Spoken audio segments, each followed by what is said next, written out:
भारतले धेरै लामो समयदेखि नेपालको विभिन्न भूभागमा अतिक्रमण गरिरहेको छ। नेपाल र भारतका बीचमा अहिले सीमा समस्याहरू पनि छन्। विभिन्न ठाउँहरूमा सीमा समस्याहरू छन्। टनकपुरमा समस्या छ, त्यसै गरेर सुस्तामा समस्या छ र चाहिँ नि कालापानीमा समस्या छ। यी समस्याहरूलाई समाधान गर्नको लागि हामीले धेरै अगाडिदेखि पहल गरेका छौँ। खास गरिकन हाम्रो पार्टी नेकपा एमाले हुँदाखेरिदेखि यो बारेमा पहल कदमी हामीले गरेका छौँ। मैले व्यक्तिगत रूपले पनि पहल कदमी गरेको छु। पार्टीको अवस्थादेखि जति बेला हामीले महाकाली सन्धिको कुरा गऱ्यौँ, त्यो महाकाली सन्धिभन्दा अगाडि टनकपुर सन्धिको कुरा आयो। टनकपुर सन्धिको बेलादेखि सिङ्गो महाकाली कहाँबाट उद्गम हुन्छ, कसरी विकसित भएर आउँछ, कसरी प्रभावित भएर आउँछ भन्ने बारेमा मैले व्यक्तिगत रूपले अध्ययन गरेँ। त्यो अध्ययन गर्ने सिलसिलामा नै वास्तवमा महाकाली नदीको उद्गम भनेको त लिम्पियाधुरा रहेछ। सुगौली सन्धिले हामीलाई चाहिँ नि महाकाली नदी नै हाम्रो चाहिँ सिमाना हो भन्ने कुराहरूले भनिसकेको छ। त्यसो हुनाले लिम्पियाधुरादेखिको महाकाली नदी हाम्रो चाहिँ नि सिमाना हो। त्यो सिमाना त्यहाँदेखि हुनुपर्छ। लिम्पियाधुराको बिन्दु जहाँबाट चाहिँ यो नदी काली नदी निस्किएको छ त्यो सीमा बिन्दु हो। त्यही बिन्दु वास्तवमा चीन, भारत र नेपालको त्रिदेशीय बिन्दु पनि हो।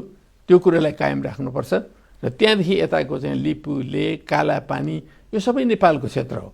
त्यो ठाउँमा अहिले भारतीय सेना जुन बेलादेखि आएर बसेको छ यो ठाडो अतिक्रमण हो। यो अतिक्रमण बाहेक अरू केही पनि होइन। एउटा सानो देशलाई गरेको हेपाइ हो। यो यसरी ठुलो देशले कहीँ पनि हेप्न पाइँदैन। यो संयुक्त राष्ट्रसङ्घका बडापत्रका विरुद्ध छ, मानवाधिकारका विरुद्ध छ, अन्तर्राष्ट्रिय कानुनका विरुद्ध छ र भारतले अविलम्ब यहाँबाट हट्नुको अर्को कुनै विकल्प छैन। नेपाल जस्तो देशबाट उसले हट्नुपर्छ। यो अतिक्रमण अन्त्य हुनुपर्छ।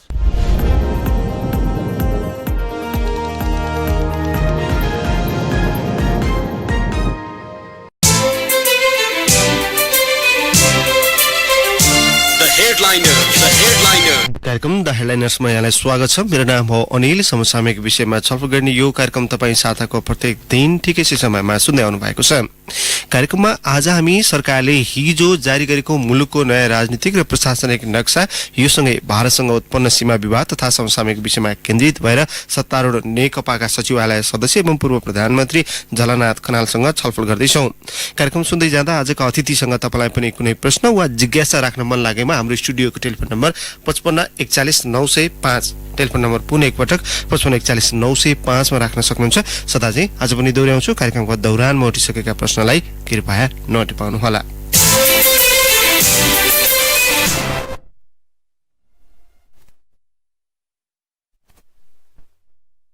लिम्पियाधुरा नेपालकै हुन् भन्ने पर्याप्त प्रमाण र आधार सहित सरकारले हिजो नेपालको नक्सा जारी गरेको छ। भारतीय कब्जामा रहेका ती भूभाग यसअघि प्रचलनमा रहेको नेपालको नक्सामा थिएनन्। मिचिएको भूमि समावेश गरेर नयाँ नक्सा जारी भएसँगै विश्वको नक्सामा नेपालको मानचित्रको आकार समेत बदलिएको छ। सार्वभौम राष्ट्र र स्वाभिमानी नागरिकका लागि सरकारको पछिल्लो कदम निकै ऐतिहासिक र दीर्घकालीन महत्त्वको छ। तर यो सँगै भारतसँगको सीमा विवाद भने उत्कर्षमा पुगेको छ। सरकारले हिजो जारी गरेको नक्सा अस्वीकार्य भएको भारतले प्रतिक्रिया जनाएको छ। चीनको उक्साहट, सत्तारूढ नेकपाको आन्तरिक किचलो लगायत कारणले सरकारले सीमा सम्बन्धी पछिल्लो कदम चालेको भनेर भारतीय समाचार माध्यमले निरन्तर समाचार प्रकाशन गरिरहेका छन्। सीमा विवाद अब कसरी टुङ्गिन्छ? कार्यक्रममा आज हामी यिनी विषयमा केन्द्रित हुनेछौँ। कुराकानीका लागि आजका अतिथि सत्तारूढ दल नेपाल कम्युनिस्ट पार्टी नेकपाका सचिवालय सदस्य एवं पूर्व प्रधानमन्त्री झलनाथ खनाल अहिले हाम्रो टेलिफोन सम्पर्कमा आइसक्नु भएको छ। खनालज्यू, हेलो। हेलो खनालज्यू, नमस्कार, स्वागत छ तपाईँलाई कार्यक्रममा। नमस्कार। सरकारले ढिलै भए पनि मुलुकको नक्सा हिजो जारी गरेको छ। मिचिएको भूमि फिर्ता हुन्छ भनेर आश्वस्त हुन सकिन्छ? नेपाली जनताले धेरै लामो समयदेखि आफ्नो भूभागलाई समेटेको नक्सा प्रकाशित गर्नुपर्छ भन्ने आकांक्षा राखेका थिए, माग गरेका थिए। खास गरी दार्चुलाका जनताले त अहिलेदेखि होइन, धेरै समय अगाडिदेखि यो कुरा माग गरिरहेका थिए। सम्पूर्ण नेपालका बुद्धिजीवीहरू, विशेषज्ञहरू, सीमाविदहरू उहाँहरूले भनेकै हुनुहुन्थ्यो।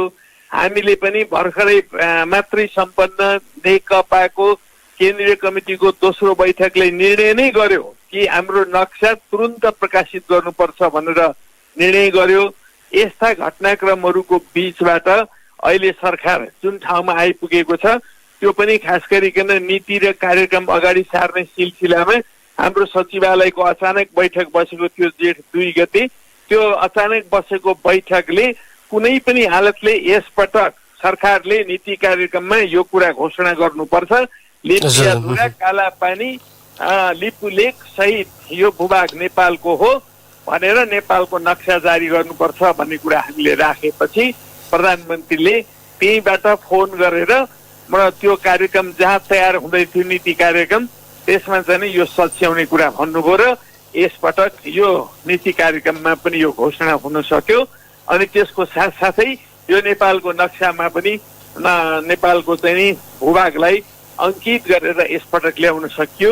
यो एउटा ऐतिहासिक कुरा हो। हेर्नुहोस्, नेपालको इतिहासमा हामीले लामो समयसम्म आफ्नो भूभाग जसरी आफैले समेट्न सकिरहेका थिएनौँ, हिजोका शासकहरूले त्यो काम गर्न सकिरहेका थिएनन्, पहिलो पटक हामीले यो कुरालाई समेट्न सकेका छौँ। तर अब त्यसलाई कसरी साँच्ची नै हाम्रो भूभागमा ल्याउने भन्ने चुनौतीको सुरुवात चाहिँ नयाँ ढङ्गले भएको छ। सरकारले साँच्चीकै आफ्नो नक्सा फिर्ता गर्न चाहेको थियो अथवा भारतले गत कार्तिकमा सीमा मिचिसके पछाडि र वैशाखमा अस्ति सडक उद्घाटन गरे पछाडि तीव्र दबाव झेल्न नसकेर नक्सा जारी गरेको?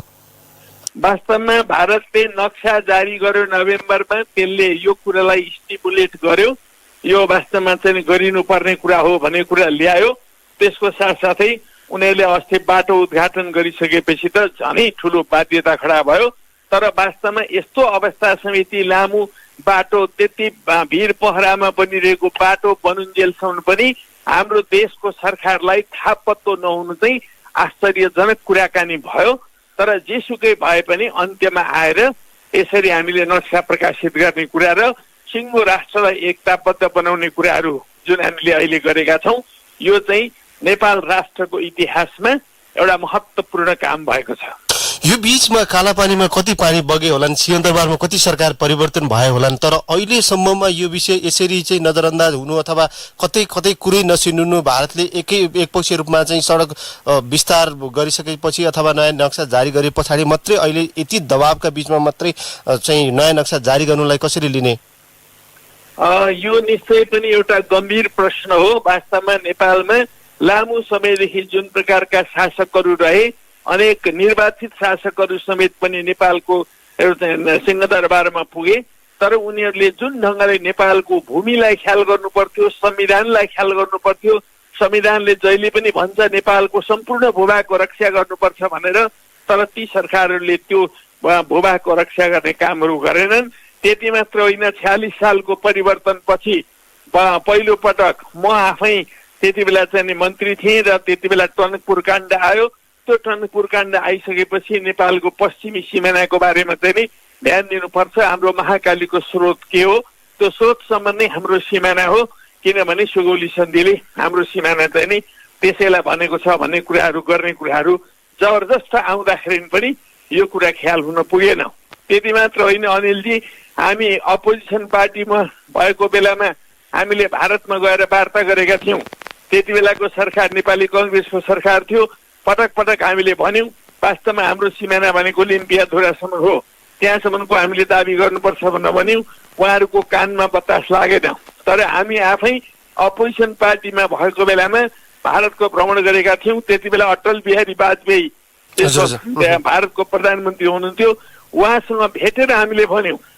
भेटेर भन्दाखेरि अटल बिहारी वाजपेयीले त्यति बेला हामीलाई के भन्नुभयो भने, तपाईँहरू त अहिले अपोजिसनमा हुनुहुन्छ, यो कुरा त औपचारिक ठाउँबाट आउनु पर्यो नि, सत्ता पक्षले कहिले यस्तो कुरा गर्दैन, तपाईँहरूले भनेर के गर्नु अब भन्ने खालको कुरा समेत उनले गरेका थिए। त्यसको त्यो हामीले गरेको वार्ताको भरभिटम चाहिन्छ भने म तपाईँसँग भरभिटम अहिले पनि मसँग छ, त्यो कुरा हामी दिन सक्छौँ। भनेपछि यो कतै सत्ता खेलसँग शासकहरूले लामो समयदेखि वास्तवमा यो सवाललाई व्यवस्था गरेका हुन्।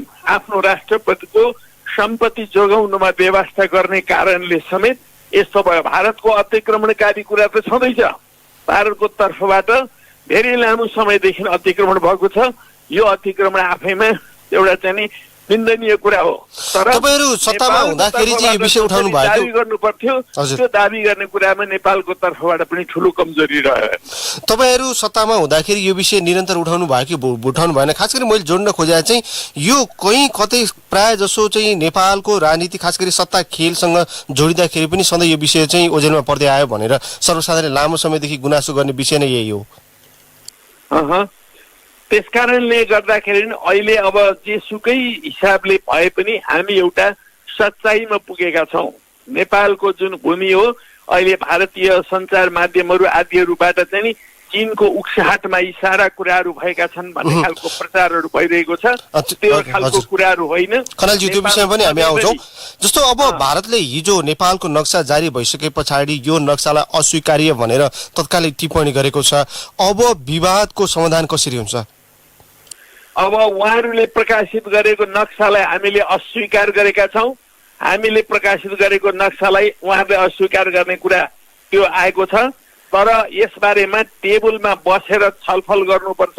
सच्चाइ के हो, सत्य के हो, तथ्य के हो, त्यसका आधारमा निर्णय गर्नुपर्छ। हामी भारतका विरुद्ध कुनै युद्धको घोषणा गरिरहेका छैनौँ। भारतका विरुद्ध हामी जाने चाहेका पनि छैनौँ। भारत हाम्रो मित्र राष्ट्र हो, छिमेकी हो। उसँगका समस्याहरू हामी शान्तिपूर्ण वार्ताद्वारा समाधान गर्न चाहन्छौँ।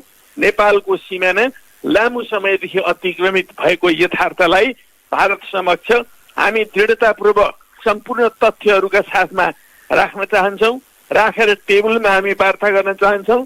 त्यो टेबलबाट तथ्यहरूको आधारमा जे निष्कर्ष निस्कन्छ त्यसलाई हामी मान्न तयार छौँ, किनभने हामी सत्यको पक्षमा छौँ। मुलुकको नयाँ नक्सा त जारी भयो, तर मिचिएको भूमि फिर्ता हुने गतिलो आधार अझै पनि भेटिएको छैन। तपाईँले पनि भन्नुभयो पर्याप्त आधार प्रमाणसहित हामी वार्ताको टेबलमा बस्छौँ भनेर भन्नुभयो।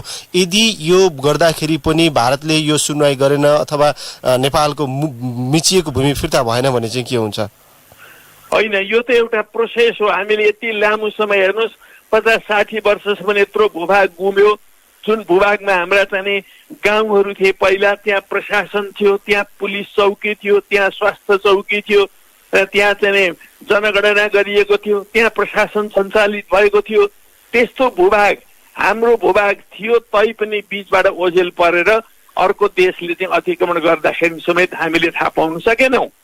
त यो एउटा त दुःखद कुरा छँदैछ। तर त्यसमा चाहिँ सम्पूर्ण तथ्य प्रमाणहरू हामीसँग छन्। ती तथ्य प्रमाणहरूलाई लिएर अहिलेसम्म जुन प्रोसेसद्वारा हामीले यो भूभाग हाम्रो हो भन्ने कुरालाई प्रमाणित गर्न सकेका छौँ। त यो एउटा प्रोसेस सुरु भएको छ। भारतसँग हामीले मैत्रीपूर्ण ढङ्गले, तथ्यपूर्ण ढङ्गले वार्ता गर्नुपर्छ। त्यो वार्ता मार्फत समस्या समाधान गर्नुपर्छ। एउटै वार्तामा समस्या समाधान नहोला, अनेकन वार्ताका श्रृङ्खलाहरू अगाडि बढाउनुपर्छ। निरन्तर लाग्नुपर्छ। निरन्तर लाग्ने क्रममा सच्चाइ प्राप्त गर्न सकिन्छ। हेर्नुहोस्, तपाईँ सत्तारूढ दलको सचिवालय सदस्यको सचिवालयमा महत्त्वपूर्ण सदस्य पनि हुनुहुन्छ। अघि पनि भने जस्तो अब तपाईँहरू प्रतिबद्धता जनाउनुहुन्छ नेपालले अब यो विषयलाई कहिले पनि छोड्दैन, कुनै पनि हालतमा फिर्ता गरेरै छाड्छ अथवा अन्तर्राष्ट्रिय अदालतमा जाने हो अथवा के गर्ने हो, यी सबै प्रक्रिया अवलम्बन गर्छ नेपालले। अब निश्चय पनि हामी अहिलेको अवस्थामा भारत र चीन दुवैसँग पनि यो समस्या अलिकति जोडिएको छ। वास्तवमा मुख्य समस्या भनेको भारतसँग हो। भारतसँग हामीले छलफल गरेर समस्या समाधान गर्नुपर्छ। त्यसपछि हाम्रो ट्राई जङ्सन पोइन्ट कुन हो भन्ने कुराहरूमा चीनसँग पनि हामीले छलफल गर्नुपर्ने आवश्यकता छ। तीनटै देशहरूसँग हामीले छलफल गर्नुपर्छ। तर जुनसुकै कुन स्टेपसम्म हामीले जाने भन्ने कुराको स्टेपका ढोकाहरू चाहिँ खुला राख्नुपर्छ। तर अहिलेको अवस्थामा हामीले कूटनैतिक वार्ताहरू गर्नुपर्छ। भारतसँग राजनीतिक लेभलमा, विभिन्न लेभलमा, खास गरी प्रधानमन्त्री लेभलमा हुन सक्छ, परराष्ट्र मन्त्री लेभलमा हुन सक्छ, सचिव लेभलमा हुन सक्छ। यसरी विभिन्न लेभलहरूमा र ट्र्याक 1बाट मात्रै सम्भव भएन। हामीले ट्र्याक 2बाट, ट्र्याक 1+5बाट, अनेकबाट चाहिँ हामीले प्रयत्न गर्नुपर्छ। अहिले भारतमा पनि बहस सुरुवात भएको छ। नेपालमा त लामो समयदेखि बहस छँदै थियो। दुवै देशका जनताले हामीलाई के विश्वास छ अनिलजी भारतीय जनताप्रति भने भारतीय जनताले आखिरमा सच्चाइको पक्ष लिन्छन्। किनभने भारतमा आशा मात्रै गरौँ।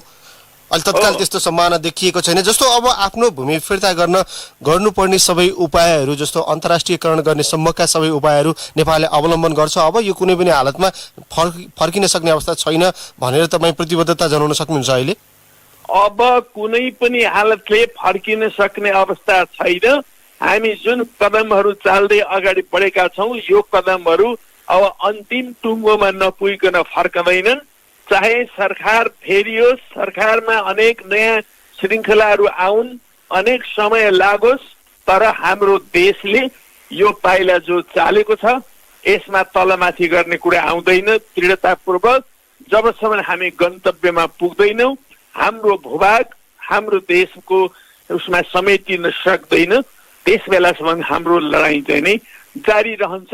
यो अत्यन्त मर्यादापूर्ण लडाइँ, तर्कपूर्ण लडाइँ, कूटनीतिक लडाइँ हामी जारी राख्छौँ। यो बीचमा जस्तो अब पछिल्ला केही दिनबाट भारतीय समाचार माध्यममा चाहिँ नेपालको यो अडान अथवा नयाँ नक्सा जारी गर्ने कुरामा चाहिँ चीनको उक्साहट छ, चीनको प्रत्यक्ष संलग्नता छ भनेर भारतीय बुद्धिजीवी र केही समाचार माध्यमले निरन्तर भारतमा यो विषयलाई प्रचार प्रसार गरिरहेका छन्। यसमा तपाईँहरूको भनाइ के हो? खास गरी तपाईँहरूको पार्टीको आन्तरिक विवादका कारणले गर्दाखेरि पनि यो विषय चाहिँ यो सीमाको विषयमा टुङ्गिएको छ भन्नेसम्मको प्रचार भइरहेछ। अहिले भारतीय सञ्चार माध्यममा बहस सुरु भएको छ। सबभन्दा पहिलो कुरा म यसलाई सकारात्मक रूपमा लिन चाहन्छु। उहाँहरूले पनि लिम्पियाधुरा, लिपु लेक, कालापानी कहाँ छ भन्ने कुराहरूको बारेमा बहस सुरु गर्नुभएको छ। त्यो चाहिँ सकारात्मक कुरा हो। तर यसलाई यसरी नेपालले आफ्नो अडानलाई अगाडि सार्ने कुरामा चीनको उक्साहट देख्नु उहाँहरूको आग्रह पूर्वाग्रहको कुरा मात्रै हो। म यसमा के देख्छु भने भारतीय सञ्चार माध्यममा पनि र साथसाथै भारतीय सेनापतिले पनि जुन ढङ्गको टिप्पणी गर्नुभएको छ उहाँहरूको टिप्पणी कतै पश्चिमाहरूको उक्साहटबाट आएको त होइन। जहिले पनि नेपालका घटनाक्रमहरूलाई अर्को देशसँग जोडेर हेर्ने यो आग्रहपूर्ण कुराहरूबाट आएको त होइन। म शङ्का गर्न चाहन्छु त्यस्तो नहोस्। तर चाहिँ नि हाम्रो देश भनेको जहिले सिङ्गो दक्षिण एसिया एउटा ब्रिटिस उपनिवेशको चाहिँ चङ्गुलमा परिरहेको थियो, त्यसको गुलामी गर्नु परिरहेको थियो, त्यस्तो बेलामा पनि ब्रिटिस उपनिवेश समेत निरन्तर सङ्घर्ष गरेर आफ्नो देशको स्वतन्त्रता, आफ्नो देशको सार्वभौमसत्ता, आफ्नो देशको राष्ट्रिय अखण्डता र स्वाभिमानलाई निरन्तर उजागर गरेर बस्ने यो दक्षिण एसियाको एकमात्र मुलुक नेपाल हो। त्यसकारणले हामी कसैको उक्साहटका आधारमा चल्दैनौँ। हामी चीनको उक्साहटमा पनि चल्दैनौँ, हामी भारतको उक्साहटमा चल्दैनौँ। हामी हाम्रो राष्ट्रिय हित जे छ त्यो राष्ट्रिय हितका आधारमा हामी अगाडि बढ्छौँ। नेपालले यो बेलामा अहिलेको चाहिँ यो सीमा विवादको विषयमा चीनको भूमिका चाहिँ कस्तो खोजेको छ? जस्तो केही समय अगाडि चीनको विदेश मन्त्रालयले चाहिँ नेपाल र भारतको नितान्त आन्तरिक मामिला हो, यसमा चीनको कुनै हस्तक्षेप हुँदैन अथवा चासो हुँदैन भन्ने किसिमको प्रतिक्रिया दिएको थियो। अब अहिले त्यो सीमामा विवाद भइसके पछाडि कहीँ न कहीँ रूपमा यो चीनसँग पनि जोडिएको विषय छ। नेपालले चीनबाट कस्तो भूमिकाको अपेक्षा गरेको छ अहिले? अब हामीले हाम्रा दुईटै मात्रै छिमेकी रहे, अरू कयौँ देशका धेरै छिमेकी हुन्छन्, हाम्रा दुईटै मात्रै छिमेकी देशहरू छन्। दुवै छिमेकी देशहरूबाट हामी मैत्रीपूर्ण व्यवहार चाहन्छौँ, सहयोगी व्यवहार चाहन्छौँ, सद्भावनापूर्ण व्यवहार चाहन्छौँ। यो समस्या समाधान गर्नको लागि चीनको पनि सकारात्मक दृष्टिकोण रहनुपर्छ, भारतको पनि सकारात्मक दृष्टिकोण रहनुपर्छ। भारतीय सञ्चार माध्यममा विभिन्न खालका कुराहरू आउनुको साथसाथै त्यहाँका चाहे सेनापतिले होस् चाहे अरूले होस् वास्तवमा वार्ताद्वारा समस्याको समाधान गरिन्छ भन्ने कुरा चाहिँ उहाँहरूले छोड्नु भएको छैन। यो राम्रो कुरा हो। वार्ताद्वारा नै समस्याको समाधान गर्नुपर्छ, वार्ताबाट नै समस्याको समाधान हुन्छ। यो कुरा चाहिँ पक्का पक्की छ। त्यसमा अब चीनको पनि हामीलाई चाहिँ सहयोग नितान्तै आवश्यक पर्छ, किनभने ट्राई जङ्सन पोइन्ट निर्धारण गर्नुको लागि र हाम्रो चाहिँ जुन 0 पोइन्ट हो जहाँबाट हाम्रो सिमानाको 1, 2, 3, 4 स्तम्भहरू सुरु भएका छन् त्यसको 0 कुन हो त भन्ने कुरा टुङ्गो भएको छैन। भारतले अहिले बाटो बनाउँदाखेरि पनि माथिसम्म चाहिँ लिपुलेकसम्म लान सकेको छैन, किनभने त्यसको टुङ्गो लागेको छैन। त्यो टुङ्गो नलागेको बारेमा चीन आफै सचेत छ भन्ने कुरा अनुमान गर्न सकिन्छ। त्यसकारणले ट्राई जङ्सन पोइन्ट निर्धारण गर्ने कुराहरूमा तिनटै देशसँग हाम्रो वार्ता हुनुपर्दछ र यो वार्ता गराउने कुराहरूमा पनि उहाँहरूको सहयोग अपेक्षित छ। जस्तो कस्तो भूमिका हो चीनको तृतीय, अब जस्तो यो नेपाल र भारतसँगको बीचमा बसेर चीनले कस्तो भूमिका खेल्न सक्छ, कस्तो अपेक्षा हो नेपालको चाहिँ? अब नेपालको भूभाग कहाँसम्म हो भन्ने कुरा चीनलाई पनि जानकारी छ। पहिलादेखि विभिन्न नेताहरूसँग वार्ता हुँदाखेरि, अनेकन सहमति सम्झौता हुँदाखेरि त्यस बेला पनि कतिपय बेलामा चर्चा परिचर्चाहरू भएका छन्। ती सबै सन्धि सम्झौताहरू हामीले हेर्नुपर्छ। ती सन्धि सम्झौताहरूमा कतिपय ठाउँमा उल्लेख भएका कुराहरू अहिले विशेषज्ञहरूले भनिरहनु भएको छ। त्यसो हुनाले उहाँहरूको सहयोग, हाम्रो देशको सिमाना कहाँसम्म थियो भन्ने कुरा चीनलाई पनि जानकारी छ। हेर्नुहोस्, त्यो लिपुलेकसम्म मात्रै हो भन्ने कुरा होइन। हाम्रो लिम्पियाधुरा नै हाम्रो सिमाना हो भन्ने कुरा चाहिँ नि विगत ब्रिटिस शासन यहाँ हुँदादेखिका तथ्यहरू उहाँहरूसँग पनि छन्। त्यसो हुनाले ती कुराहरूको बेलादेखिकै कुराहरूलाई लिएर त्यसैले नेपालको पक्षमा चीन साँची बस्दैला र? होइन, हामी अब दुवै देशहरू हाम्रा मित्र देशहरू नै हुन्। त मित्र देशहरू भएको हुनाले हामीले चाहिँ उहाँहरूबाट सहयोगको अपेक्षा राख्नु हाम्रो कर्तव्य हो। हामी त्यो सहयोगको अपेक्षा राख्छौँ। अब कति सहयोग गर्न सक्नुहुन्छ त्यो उहाँहरूको आफ्नो कुरा हो।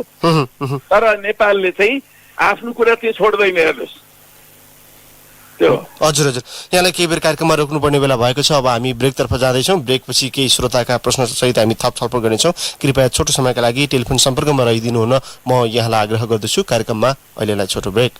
The headliners.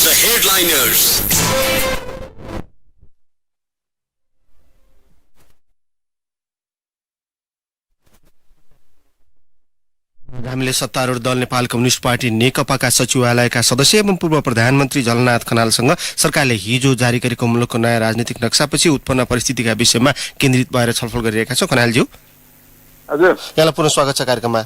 धन्यवाद। धेरै श्रोताले प्रश्न टिपाउनु भएको छ, मेरा पनि केही बाँकी नै छन्। अब भने एकदमै संक्षिप्त जवाबको अपेक्षा गर्छु तपाईँसँग। केही प्रश्नहरू अलिकति जनचासोका विषयहरूमा अलि बढी चाहिँ श्रोताको चाहिँ गुनासो भएर त्यतातर्फ केन्द्रित गर्न चाहेँ मैले। जस्तो अब अहिले हाम्रोमा निकै ठुलो बहस छ राष्ट्रवाद कि देशभक्ति भनेर।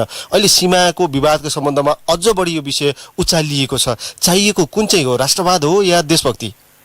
हामीलाई चाहिएको देशभक्ति हो। हामी देशको सम्पूर्ण सिमानाको रक्षा गर्न चाहन्छौँ। यो देशको भूमिको रक्षा गर्न चाहन्छौँ।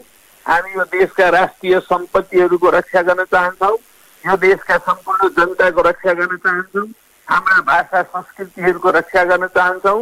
हामी देशभक्ति चाहन्छौँ। अहिले लिम्पी अधुरादेखि हाम्रो भूभाग हामीले समेट्नुपर्छ भनिरहेको कुरा हाम्रो देशभक्तिको कुरा हो। अहिले देखिएको तर मुलुकमा त राष्ट्रवादको निकै ठुलो चर्का नारा लागिरहेछन्। देशभक्ति र राष्ट्रवादका बीचमा निकै गहिरो सम्बन्ध छ। उस्तै पनि लाग्न सक्छ। तर राष्ट्रवाद अलि भिन्नै कुरा हो, देशभक्ति भिन्नै कुरा हो। राष्ट्रवाद भनेको चाहिँ विश्वमा पुँजीवादको विकास भइसकेपछि विकसित भएको कुरा हो।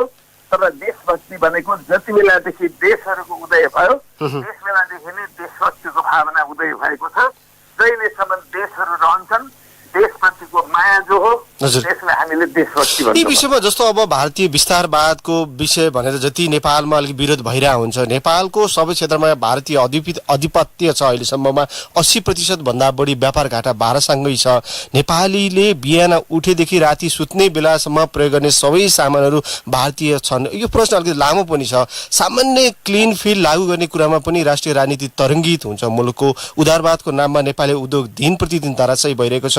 भारतीय बहुराष्ट्रिय कम्पनीहरू मुलुकमा बोलवाला छ, जताततै उनीहरूकै छ। तपाईँको पार्टीको शीर्ष तहमा अहिले 4 जना त पूर्व प्रधानमन्त्री भइसकेका व्यक्तित्वहरू हुनुहुन्छ। यो चाहिँ अब बिहान उठेदेखि बेलुकासम्म जुन यो भारत बिना चाहिँ कुनै कल्पना गर्न नसकिने अवस्था आइपुग्नुमा दोष कस्तो छ, अथवा यसबाट कसको छ, अथवा यसबाट उन्मुक्ति चाहिँ कसरी पाउने? हाम्रो देशमा देशभक्तिपूर्ण भावना लिएर यो देशको राष्ट्रिय राजनीतिलाई अगाडि बढाउने, अर्थतन्त्रलाई अगाडि बढाउने, संस्कृतिलाई अगाडि बढाउने प्रतिबद्धता भएका शासकहरू पहिलेदेखि नै रहेको भए हाम्रो अर्थतन्त्र धेरै हदसम्म आत्मनिर्भर भइसक्यो। अहिले त हामी गोलबेडामा पनि परनिर्भर छौँ, मासुमा पनि परनिर्भर छौँ, माछामा पनि परनिर्भर छौँ, इभन फुल फुलाउने कुरा पनि परनिर्भर छौँ, फलफुलमा परनिर्भर छौँ। कि अहिले मैले भनेका सबै कुराहरूमा हामी आत्मनिर्भर हुन सक्छौँ। सबैका सबै एकदमै एब्सोल्युट एउटा चाहिँ निरपेक्ष ढङ्गले आत्मनिर्भर हुनुपर्छ भन्ने कुरा चाहिँ म मान्दिनँ।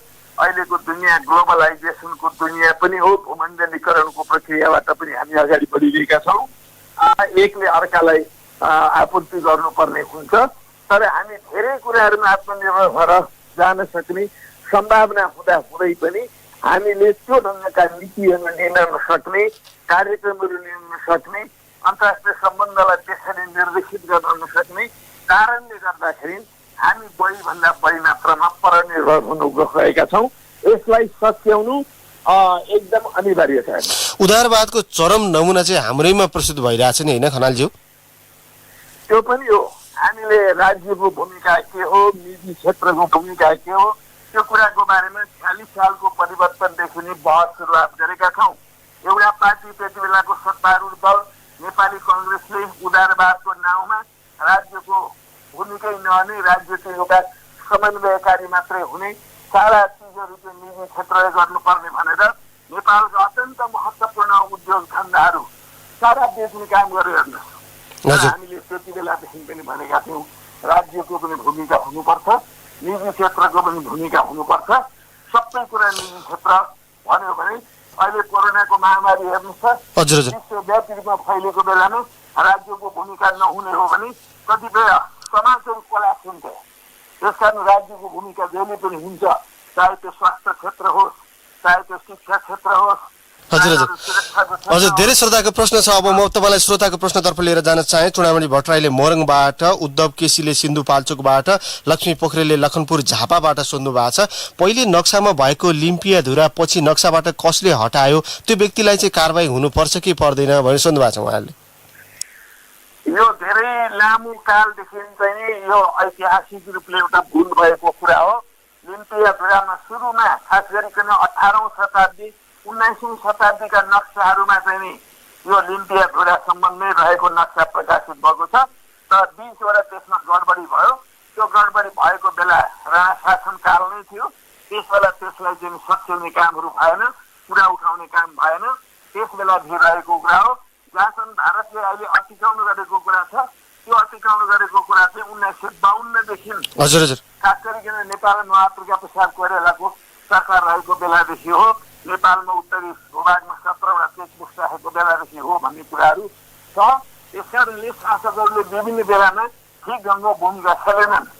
अब ती भूमिका नखेलेका कुराहरूलाई अहिले सच्याउनु बाहेक अर्को विकल्प छैन। सूर्यप्रसाद यादवले सोध्नु भएको छ सप्तरीबाट। महादेव पन्तले कोटेश्वरबाट सोध्नु भएको छ नाकाबन्दीमा भारत विरुद्ध देखाएको राष्ट्रवाद नरेन्द्र मोदीको नेपाल भ्रमणपछि हट्यो, अब नेपाली भूमि फिर्ता ल्याएर प्रधानमन्त्री ओलीको राष्ट्रवाद फिर्ता हुनेमा तपाईँ कति विश्वस्त हुनुहुन्छ? पार्टी सीमा विवाद टुङ्ग्याएर मात्रै नक्सा सार्वजनिक गर्नु पर्थ्यो, अलिकति छिटो भयो, हतार भयो जस्तो लाग्दैन यहाँलाई भनेर सोध्नु भएको छ उहाँले। यो व्यक्तिगत राष्ट्रवादका बारेमा कतै विश्वास गर्दिनँ। अहिले प्रधानमन्त्रीको राष्ट्रवाद उभिएर आएको भन्ने होइन। प्रधानमन्त्रीलाई हाम्रो पार्टीले, हाम्रो गौरवमय पार्टी नेपाल कम्युनिस्ट पार्टीले यसपटक यो लिम्पिया धुरा सम्बन्धको नक्सा समिति नै पर्छ, यो भूभाग नेपालको भनेर घोषणा गर्नुपर्छ र चाहिँ नक्सा जारी गर्नुपर्छ भनेर मात्रै यो आएको। यस अर्थमा साँच्चै राष्ट्रवादी भन्नुहुन्छ भने यो नेकपा राष्ट्रवादी हो र नेकपाका सबै नेताहरू राष्ट्रवादी हुन्। श्याम खतिवडाले सोध्नु भएको छ सुनसरीबाट। देवीप्रसाद खरेलले बानेश्वरबाट, डोलराज पराजुलीले रूपन्देहीबाट सोध्नु भएको छ बेलायतले भारत छाडेर जाँदा सुगौली सन्धि खारेज गरेको थियो, त्यो बेला बेलायतले छाडेको भूमि फिर्ता ल्याउने विषयमा पनि ध्यान दिने हो कि? भारतले नेपालको थुप्रै भूमि अतिक्रमण गरेको छ, तराईका क्षेत्रमा चाहिँ के हुन्छ भन्ने छ उहाँहरूको आशय।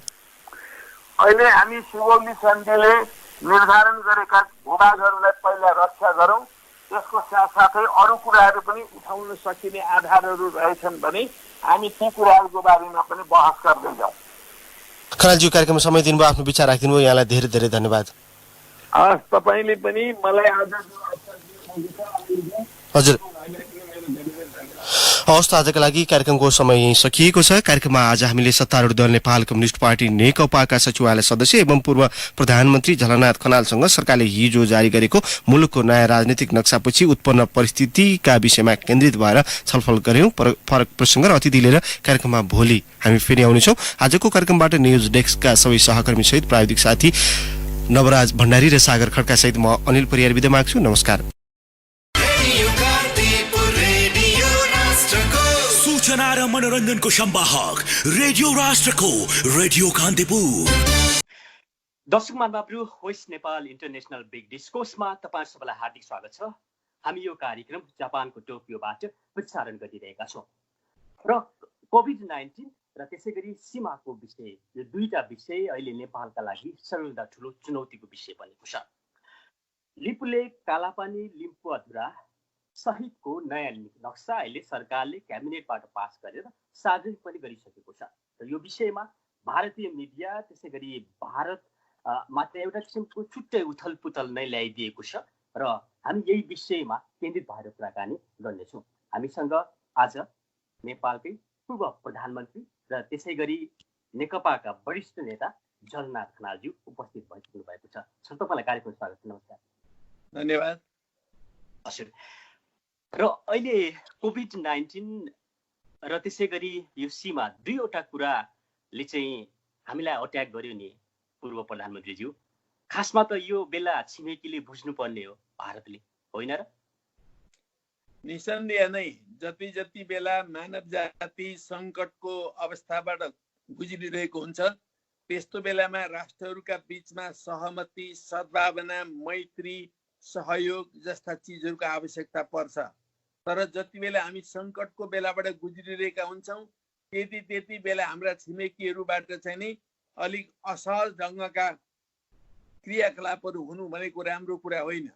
तपाईँलाई थाहा छ 1950 को सन्धि जब राणाहरू समाप्त हुन थालेका थिए, देशमा ठुलो विद्रोह भइरहेको थियो, त्यस्तो बेलामा 1950 को सन्धि भयो र अस्ति जति बेला चाहिँ नेपाल भूकम्पले थिलथिलो भइरहेको थियो त्यस्तो बेलामा चाहिँ यी क्रियाकलापहरूलाई अगाडि बढाउने काम भयो र अहिले महामारीबाट थिलथिलो भइरहेको अवस्थामा फेरि नेपालमा चाहिँ नि नेपालको भूभागलाई अतिक्रमण गरेर बाटो बनाउने काम भयो। यस्तो कुराहरू छिमेकीहरूबाट हुनुपर्ने कुराहरू होइन। छिमेकीहरूबाट कसैले पनि यस्तो अपेक्षा गर्दैन, तर यस्तो भइरहेको छ। यो एउटा यथार्थ हो र यो समस्यालाई समाधान गर्नुको कुनै विकल्प छैन। यसलाई समाधान गर्दै हामी महामारीका विरुद्ध लडिरहेका छौँ। ओके, सम्माननीय पूर्व प्रधानमन्त्रीज्यू, शुक्रबारकै दिन भारतीय रक्षा मन्त्री राजनाथ सिंहज्यूले जुन लिपुलेक हुँदै मानसरोवर जाने जो बाटो छ त्यो हाम्रो जमिनमा छ, हाम्रो भूभागमा छ, होइन?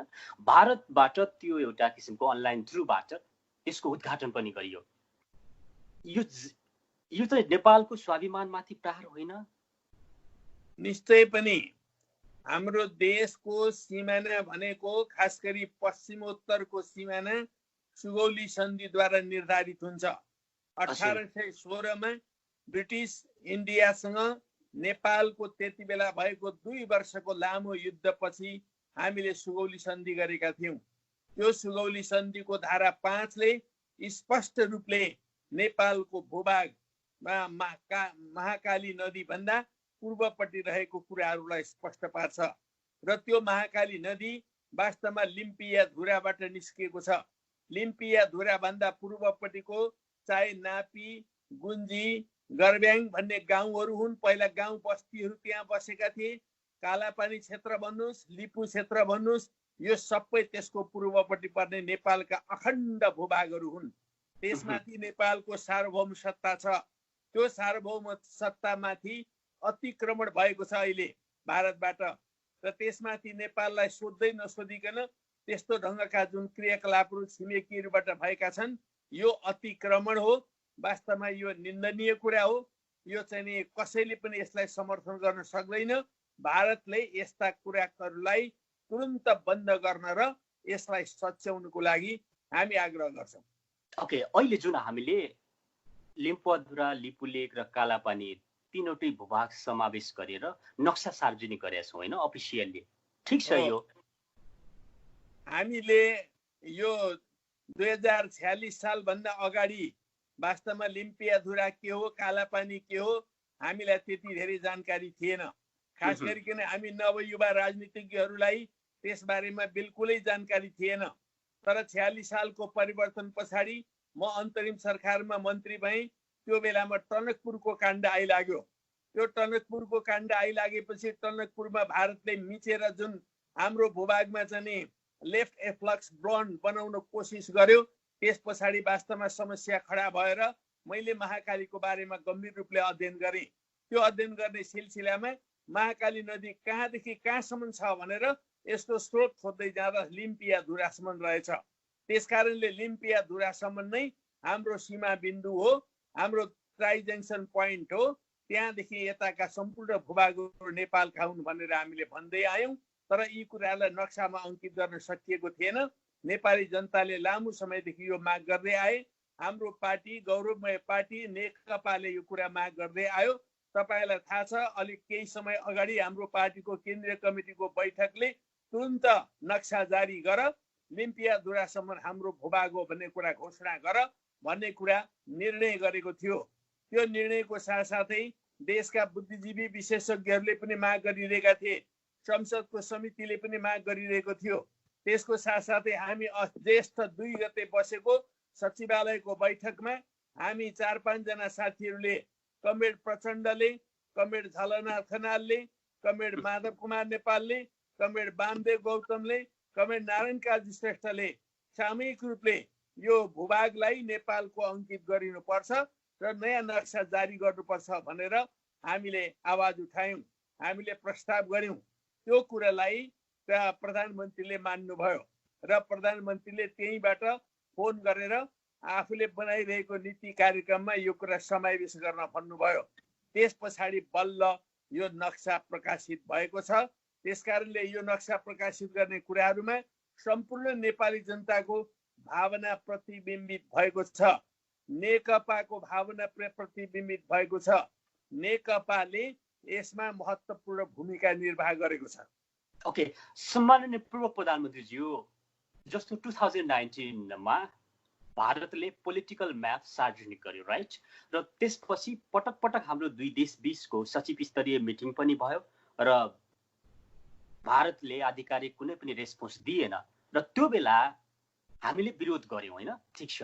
र अहिले नेपालले पोलिटिकल म्याप सार्वजनिक गर्दा भारतलाई सोध्नु पर्ने रे, भारतले हामीलाई सोधेन, हाम्रो भूभाग चाहिँ मिच्यो, हाम्रो भूभागलाई चाहिँ आफ्नो भूभाग भन्दैछ भनेर अहिले नेसनल मिडियामा त्यही पुगिरहेको छ भारतमा। कसले रोक्ने? अब बिग मिस्टेक भइरहेछ हो। घटनाक्रमहरू कसरी घटिरहेका छन् भने विगत नोभेम्बरमा भारतले नेपालको भूभागलाई समेत अतिक्रमण गरेर नक्सा प्रकाशित गर्यो। त्यसको हामीले गम्भीर रूपले आपत्ति गर्यौँ, विरोध गर्यौँ।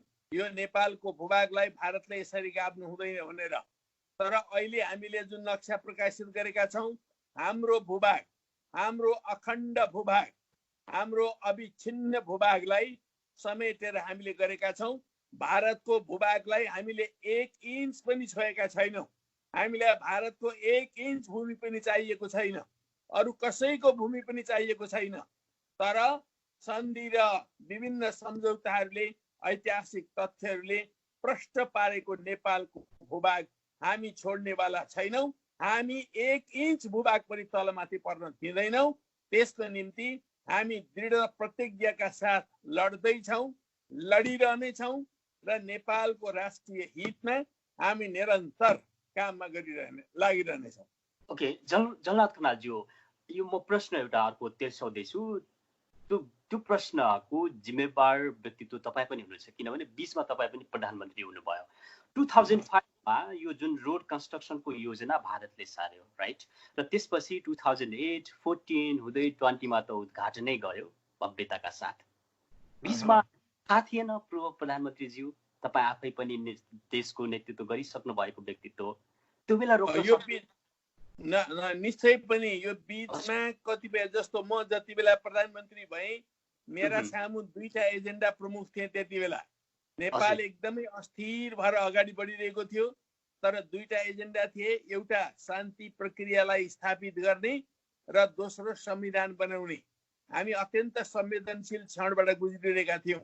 त्यति बेला हामीले सिमानाका विभिन्न सवालहरूमा गम्भीरतापूर्वक ध्यान दिने मौकै पाएनौँ। त्यो अवस्था थियो। तर लामो कालदेखि हामीले नै उठाएको विषय हो यो, हामीले नै अगाडि सारेको विषय हो। अझ भन्नुहुन्छ भने मैले टनकपुर काण्डदेखि मैले अगाडि सारेको विषय हो। नेपालको पश्चिमी सिमाना, पश्चिमोत्तर सिमाना भनेको महाकाली नदीको स्रोत अथवा लिम्पियाधुरा हो भन्ने कुरा मैले त्यति बेलादेखि नै अगाडि सार्दै आएको हुँ। त्यसो हुनाले हामी त्यो बेलामा नभ्याएको मात्रै हो, तर हाम्रो पार्टी निरन्तर यसमा लागेको छ, म लागेको छु र अहिले आएर धन्न कम्तीमा पनि हामीले हाम्रो भूभागलाई समेटेर एउटा नयाँ नक्सा प्रकाशित गर्यौं। अब सिङ्गो विश्व मानचित्रमा पनि नेपालको मानचित्र अलिकति बेग्लै भएको छ। हाम्रो नक्सा बेग्लै थियो, अब हाम्रो नक्सा भिन्न ढङ्गको आएपछि विश्व मानचित्रमा रहेका देशहरूको अवस्थामा पनि अलिकति परिवर्तन आएको छ। त्यसकारण यसमा हामी गर्व गर्छौँ, तर अझै हामीले हाम्रो भूभाग प्राप्त गरिसकेका छैनौँ। हामीले यसमा भारतसँग गम्भीर रूपले वार्ता गर्नुपर्ने आवश्यकता छ। हामी त्यो वार्तालाई अगाडि बढाउँछौँ र हाम्रो भूभाग फिर्ता लिन्छौँ। ओके, र म अहिले भारतको नेसनल मिडियाहरूलाई पनि फलो गरिरहेको छु। मैले हेरेँ त्यहाँ आर्टिकल पनि आएका छन्, विभिन्न दिग्गज व्यक्तित्वहरूले लेखेका छन् होइन। र त्यहाँ प्रस्तुत के छ भनेदेखि अहिले वर्तमान सरकारका प्रधानमन्त्री यो पार्टीभित्र कमजोर हुनुहुन्छ र कमरेड झलनाथ खनालज्यू, त्यसै गरी माधव कुमार प्रचण्डज्यू एक ठाउँमा आइसकेपछि उहाँको चेयर धरापमा छ र अहिले स्वाभिमानको नारा बोकेर यो नक्सा सार्वजनिक गरेर चाहिँ उहाँले आफ्नो कुर्सी जोगाउन खोज्दै हुनुहुन्छ र भारतको कठपुतली भएर अगाडि बढ्दैछ भन्ने कुरा अहिले भारत। यसलाई पूर्व प्रधानमन्त्रीज्यू, तपाईँ आफै पार्टीको एउटा वरिष्ठ नेता, जिम्मेवार पात्र। अहिले हाम्रो पार्टीको 2/3 बहुमतको सरकार छ। त्यो 2/3 बहुमतको सरकारलाई प्रतिनिधित्व गर्ने अथवा नेतृत्व गर्ने काम कमरेड केपी ओलीले गरिरहनु भएको छ। तर हरेक पटक सरकार र पार्टीका बीचमा जुन ढङ्गको आत्मीय सम्बन्ध हुनुपर्छ त्यो सम्बन्धलाई उहाँले अझै विकसित गर्न सकिरहनु भएको छैन। त्यसकारणले हामीले कतिपय बेलामा आलोचना गर्ने गरेका छौँ। पार्टीका निर्णय बमोजिम सरकार गठन गर्नुपर्छ, पार्टीका निर्णय बमोजिम प्लानिङ कमिसन बनाउनुपर्छ, पार्टीका निर्णय बमोजिम ठुल्ठुला निर्णयहरू गर्नुपर्छ, संवैधानिक नियुक्तिहरू गर्नुपर्छ, राजदूतहरू नियुक्ति गर्नुपर्छ भन्ने हाम्रो भनाइ छ। त्यो कुरामा उहाँले बढी मात्रामा एकलौटी गरेको हुनाले, मनपरी ढङ्गले गरेको हुनाले उहाँ आलोचनाको विषयमा पर्नु भएको छ। तर जतिसुकै भए पनि राष्ट्रको हितमा, देशको हितमा गरिने कुरा साझा कुराहरू हुन्छन्। हामीले लिम्पियाधुरादेखिको सम्पूर्ण भूभाग समेटेर नयाँ नक्सा बनाउने कुराहरू जुन गरेका छौँ त्यो हामी सबैको साझा कुरा हो। त्यसलाई उहाँले अन्त्यमा मानेर ल्याउनु भयो। उहाँले बनाएको नीति कार्यक्रममा त त्यो रहेनछ, तर हामीले सचिवालयको 2 गते बसेको बैठकले उहाँलाई चाहिँ यो कुरा कुनै हालतले पनि ल्याउनुपर्छ र यसपटक नयाँ नक्सा जारी गर्नुपर्छ भन्ने प्रस्ताव गरेपछि त्यो प्रस्तावलाई उहाँले मान्नुभयो। त्यो मानेको आधारमा अहिले चाहिँ यस्तो खालको परिस्थिति तयार भएको छ। त्यसकारणले पार्टी र सरकारको बीचमा राम्रो सम्बन्ध हुनुपर्छ। पार्टीले जे निर्णय गर्छ त्यो सर्वोपरि कुरा हो। पार्टीलाई तलमाथि पारेर, पार्टीलाई बाहेक गरेर कोही पनि अगाडि बढ्न सक्दैन। हाम्रो भनाइ छ पार्टीको निर्देशनमा सरकार चल्ने हो, सरकारको निर्देशनमा पार्टी चल्ने होइन। ठुल्ठुला कतिपय पश्चिमा पुँजीवादी मुलुकहरूमा सरकारले पार्टीलाई चलाउँछ, तर हाम्रो देशको, हाम्रो यथार्थतामा सरकारलाई पार्टीले सञ्चालन गर्ने हो। पार्टी सर्वोपरि हो। पार्टीको नीति निर्देशन मानेर सरकार चलेन भने कहिलेकाहीँ सङ्कटमा पर्न सक्छ। ओके, विज्ञहरूको भनाइ छ जसरी अहिले लिपुलेक त्यो ठाउँमा, त्यो सेन्टरमा भारत र चीनले आफ्नो एउटा व्यापारिक होइन त्यो केन्द्र प्लस भारतले त त्यहाँ पहिलेदेखि नै सेना राखेको छ, क्याम्प राखेको छ र अहिले चीनमा हाम्रो र उहाँ समक्ष एउटा इन्फर्मेसन आएको छ, नोट आएको छ, त्यसमा स्पष्ट भनेको छ चीनले तपाईँ भारतसँग मिलेर अगाडि बढ्नुस्, समझदारी गर्नुस् भनेको छ। के चीनले हामीलाई सहयोग गर्न नखोजेको हो? मलाई त्यस्तो लाग्दैन। चीनले अब अहिले नै तत्काल बोल्नुपर्ने कुनै आवश्यकतै छैन, किनभने चीनले पनि चीनको पनि सिमाना जोडिएको हुनाले हामी ट्राई जङ्सन पोइन्ट बनाउने कुराहरूमा त चीन, नेपाल र भारतका बीचमा त्रिपक्षीय वार्ता हुनुपर्छ। जस्तो लिम्पियाधुरा हाम्रो चाहिँ ट्राई जङ्सन पोइन्ट हो, त्यो पोइन्टलाई निर्धारण अझै पनि गरिसकिएको छैन। त्यो निर्धारण गर्ने क्रममा त्रिदेशीय वार्ता अनिवार्य छ। तर अहिले जहाँसम्म सीमा अतिक्रमण भएको कुरा छ त्यो चाहिँ चीनले गरेको छैन। चीनले नेपालको सिमाना अतिक्रमण गरेको छैन, तर भारतद्वारा अतिक्रमण भएको छ र यो नेपाल र भारतका बीचको सम्बन्ध हो। नेपाल र भारतले बसेर समस्याको समाधान गर्नुपर्छ। चीनले राखेको शुभेच्छा ठिकै हो। ओके, र यो राष्ट्रियताको विषयमा सबै दलहरू एक ठाउँमा हुनुपर्ने होइन, सबै शक्तिहरू एक ठाउँमा हुनुपर्ने होइन, र एउटा देशको गरिमामय थलो संसद हल जो एउटा हाम्रो हलभित्र छ त्यहाँ भारतलाई सोधेर गर्नुपर्छ, यस्तो किसिमको कार्य गर्नु हुँदैन भनेर सरिता गिरी लगायतका सांसदहरूबाट यस्ता किसिमका प्रतिक्रिया आउँछन्। यो के हो? कतिपय मानिसहरू अहिले पनि आफ्नो खुट्टामा उभिने, आफ्नो दिमागले सोच्ने, आफ्नो धरातलमा उभिएर सोच्ने भन्दा आफ्ना छिमेकीहरूको कुरा सुँगेर बोल्ने खालका प्रवृत्तिहरू पनि छन्। तर यसपटक ताम्राकारजी हामीले राष्ट्रिय सहमति निर्माण गरेका छौँ। हाम्रो प्रमुख प्रतिपक्षले पनि यो सवालमा सहमति जनाएको छ। अन्य पार्टीहरूले पनि सहमति जनाएका छन्। मधेसवादी पार्टीहरूले पनि सहमति जनाएका छन्। सरिता गिरीले जेसुकै भने पनि उहाँले पनि नेपालको भूभाग फिर्ता ल्याउने कुरामा सहमति जनाउनु भएको छ। त्यसकारणले एउटा राष्ट्रिय सहमति अहिले निर्माण भएको छ।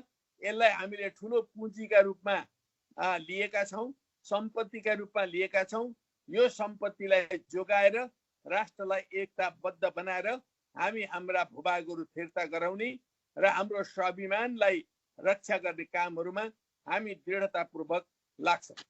ओके, सम्माननीय पूर्व प्रधानमन्त्रीज्यू, अहिले भारतीय मिडियामा के भनिरहेका छन्? एउटै आवाज के छ भनेदेखि चाइना युजेस नेपाल भनेर भनेको छ। नेपाललाई चाइनाले युज गरिरहेको छ, प्रयोग गरिरहेको छ भन्ने कुरा छ। यो कुरालाई अलिक स्पष्ट पारिदिनु न। मलाई के लाग्छ भने अहिले हाम्रो देश नेपाल वास्तवमा एउटा धरातलमा उभिएर अगाडि बढ्न थालेको छ। हाम्रो देश त्यो देश हो जति बेला सिङ्गो दक्षिण एसिया, सिङ्गो भारत ब्रिटिस साम्राज्यवादको गुलामी गर्ने अवस्थामा पुगिरहँदा पनि त्यो देश हो जति बेला चीनमा समेत पश्चिमा साम्राज्यवादीहरूको व्यापक रूपले अधिपत्य रहेको बेलामा समेत नेपाल स्वतन्त्र थियो, सार्वभौम सत्ता सम्पन्न थियो, राष्ट्रिय अखण्डताले युक्त थियो र हामी स्वाभिमानी नेपालीहरूले कहिले पनि उपनिवेशवादको जुवालाई हामीले खपेका छैनौँ र हामी स्वतन्त्र छौँ, स्वाधीन छौँ। यति बेला भारतीय मिडियाहरूले चीनको उक्साहटमा यी कुराहरू बोलेको भनेर जुन आरोप लगाइरहेका छन् त्यो आरोपमा कुनै यथार्थता छैन। बरु मलाई के लाग्छ भने कतिपय इन्डियन मिडियाहरू, कतिपय इन्डियन अथोरिटीहरू कतै पश्चिमाहरूको उक्साहटमा लागेर यहाँ चीन विरोधी कुराहरू गरिरहेका त छैनन्। हामीलाई आशंका छ। त्यसो हुनाले त्यस्ता खालका अरू देशहरूबाट निर्देशित आशंकाका आधारमा होइन, हामी सम्पूर्ण भारतीय जनतालाई पनि आह्वान गर्न चाहन्छौँ, तपाईहरू यथार्थ अध्ययन गर्नुहोस्, सत्य अध्ययन गर्नुहोस्। सत्यमेव जयते तपाईहरू भन्नुहुन्छ, तपाईहरूको राष्ट्रिय प्रतीक चिन्हमा सत्यमेव जयते भन्ने लेखिएको छ। त्यो साँचो अर्थमा सत्यमेव जयते बोल्ने हो भने तपाईहरूले लिम्पियाधुरासम्मको नेपालको भूभागलाई अतिक्रमण गर्न मिल्दैन र सुगौली सन्धि नै हाम्रा दुईटा देश बीचको, खास गरी ब्रिटिस इन्डिया र नेपालका बीचमा सहमति भएर बनेको सन्धि त्यो हो। त्यसबाट नै हाम्रो सिमाना बनेको अवस्था हो। त्योभन्दा यता अर्को कुनै सन्धि भएको छैन। र त्यो भूभागमा लामो समयसम्म नेपालकै प्रशासन थियो। नेपालले जनगणना गरेको थियो। त्यहाँ नापी, गुन्जी र अरू गर्ब्याङ भन्ने गाउँहरू समेत बनेका थिए। ती गाउँहरूका मान्छेहरूले तिरेका कागज पत्रहरू हाम्रो देशसँग अहिले पनि छन्। त्यहाँ पहिला प्रहरी चौकी पनि थियो, त्यहाँ प्रहरी के अरे हेल्थ पोस्ट पनि थियो। ती सारा संरचनाहरू थिए। तर पछि गएर ती सबै कुराहरूलाई दलन मलन गरेर जसरी विदेशीहरू बस्ने अवस्था बन्यो त्यो दुःखद कुरा हो। खास गरिकन 1952 नेपालमा मातृका प्रसाद कोइरालाको सरकार थियो। तपाईलाई थाहै छ, त्यो मातृका प्रसाद कोइरालाको सरकारले नेपालका उत्तरी भूभागमा भारतका सैनिक चेकपोस्ट लगेर राख्ने निर्णय गर्यो। त्यो अत्यन्त राष्ट्रघाती निर्णय थियो। त्यो राष्ट्रघाती निर्णयका 27वटा चेकपोस्टहरू मध्ये एउटा चेकपोस्ट कालापानीमा पनि राखिएको थियो। ती अरू सबै चेकपोस्टहरू 2026 सालमा कीर्तिनिधि विष्टको प्रधानमन्त्रीत्व भएको बेलामा हटाइए। तर त्यो एउटा चेकपोस्ट त्यो ठाउँको हटाइएको रहेनछ र त्यो त्यही नै बसिरह्यो। त्यही कुरालाई 1952 को चीन र भारतका बीचको युद्धकालमा पनि त्यसलाई प्रयोग गरियो र त्यो युद्धपछि निरन्तर भारतीय मिलिट्री त्यो ठाउँमा बस्यो। त्यसलाई हटाउने काम भएन। त्यसो हुनाले अलि लामो अवधिदेखि कुनै देशले राम्रोसँगले आफ्नो रक्षा गर्न सकेन भनेर त्यो देशको भूभागलाई अतिक्रमण गर्न मिल्दैन। हामी नेपालीहरू जति बेलादेखि जागरुक भयौँ, जति बेलादेखि यो हाम्रो भूभाग हो भन्ने कुरा हामीले थाहा पायौँ, तथ्य र प्रमाणहरूले दिएको यो कुरा हामीले गरेका छौँ। हामी भारतको भूभागमा दाबी गरिरहेका छैनौँ, हामी हाम्रो भूभागको दाबी गरिरहेका छौँ। यो दाबी हामी जस्तो सुकै परिस्थितिमा पनि छोड्नेवाला छैनौँ। ओके, र दुईवटा कुरा अहिले नेपाल र नेपाल बाहिर पनि बडो गम्भीरताका साथ लिइएको छ र विरोध पनि भइरहेको छ। जस्तो हाम्रो नेपालबाट प्रतिनिधिको रूपमा पूर्व मन्त्री मिनेन्द्र रिजालज्यू हुनुहुन्थ्यो र त्यसै गरी दुईजना के अरे पत्रकार मित्रहरू पनि हुनुहुन्थ्यो र त्यो प्यानलमा भारतको नेपाल चीनको कठपुतली भनेर यसरी उल्लेख पनि गरियो र प्लस अहिले मनिषा कोइरालामाथि पनि प्रहार भइरहेको छ। यी कुरालाई नेकपाले, वर्तमान सरकारले कुन रूपमा लिएको छ? किनभने यो त राष्ट्र र राष्ट्रियतासँग जोडिएका कुरा हुन्। हो, नेपालीहरू सबै एकताबद्ध हुन्छन्। जब जब नेपालमाथि सङ्कट पर्छ त्यस्तो बेलामा सम्पूर्ण देशभक्त नेपालीहरू एकताबद्ध हुन्छन्। कुनै मान्छे मात्रै ल्यान्डुप दोर्जे भएका हुन्छन्, थोरै मान्छेहरू मात्रै हुन्छन् ल्यान्डुप दोर्जे, तर अरू सबै देशभक्त हुन्छन्। त्यसै गरी मनिषा कोइरालाले पनि उनको धेरै कारोबारहरू इन्डियामा नै छ। उनले इन्डियामा नै धेरै फिल्म खेलिन्। उनको आय आम्दानीको धेरै ठुलो स्रोत इन्डियामा नै हो। तर उनी नेपाली हुन्, नेपालकी छोरी हुन् र उनले नेपालमाथि यो सङ्कट परेको बेलामा उनले भनिन् कि नेपालको भूभाग समेत समेटिएको नक्सा प्रकाशित गर्दा मलाई गर्व लाग्छ भनेर उनले भनिन्। यो देशभक्तिको कुरा हो। अहिले मनिषामा जुन देशभक्ति देखियो त्यस्तै सबै नेपालीहरूमा अहिले देशभक्ति देखिएको छ। यो देशभक्तिको कारणले हामी एकताबद्ध भएका छौँ। हामी एकताबद्ध भएर लड्नुपर्छ। यसमा चीनको हात देख्नु नितान्त दृष्टिदोष बाहेक अरू केही पनि होइन, आग्रह र पूर्वाग्रह बाहेक अरू केही पनि होइन। बरु हामी के देख्न सक्छौँ भने कतिपय भारतका मिडियाहरू जसले यसमा चीनको हात देखिरहेका छन्, कतै पश्चिमाहरूको हात त त्यहाँ छैन, कतै उनीहरू पश्चिमाहरूको उक्साहटमा चीन विरोधी कुरा त गरिरहेका छैनन्, चीनलाई घेर्ने कुराहरूको षड्यन्त्रमा त लागिरहेका छैनन्। हामीलाई यी कुराहरूमा आशंका छ। त्यसो हुनाले भारतका सम्पूर्ण बुद्धिजीवीहरू, देशभक्तहरू आदिहरूलाई पनि हामी आह्वान गर्न चाहन्छौँ कि तपाईँहरू गम्भीर रूपले तथ्यहरूको अध्ययन गर्नुहोस्, सुगौली सन्धिको अध्ययन गर्नुहोस्, ब्रिटिस इन्डिया र नेपालसँगका सम्बन्धहरूको अध्ययन गर्नुहोस् र वास्तवमा सुगौली सन्धि भनेको के हो, त्यो सुगौली सन्धि कहाँदेखि कहाँसम्म महाकाली नदी भन्ने त्यसले परिभाषित गरेको छ, त्यो कुरालाई अध्ययन गर्नुहोस्। त्यसको आधारमा नेपालको सिमाना यो रहेछ भनेर बुझ्न सकिन्छ। त्यसो हुनाले अध्ययन नै नगरिकन हौवाको आधारमा तपाईँहरू नगर्नुहोस्।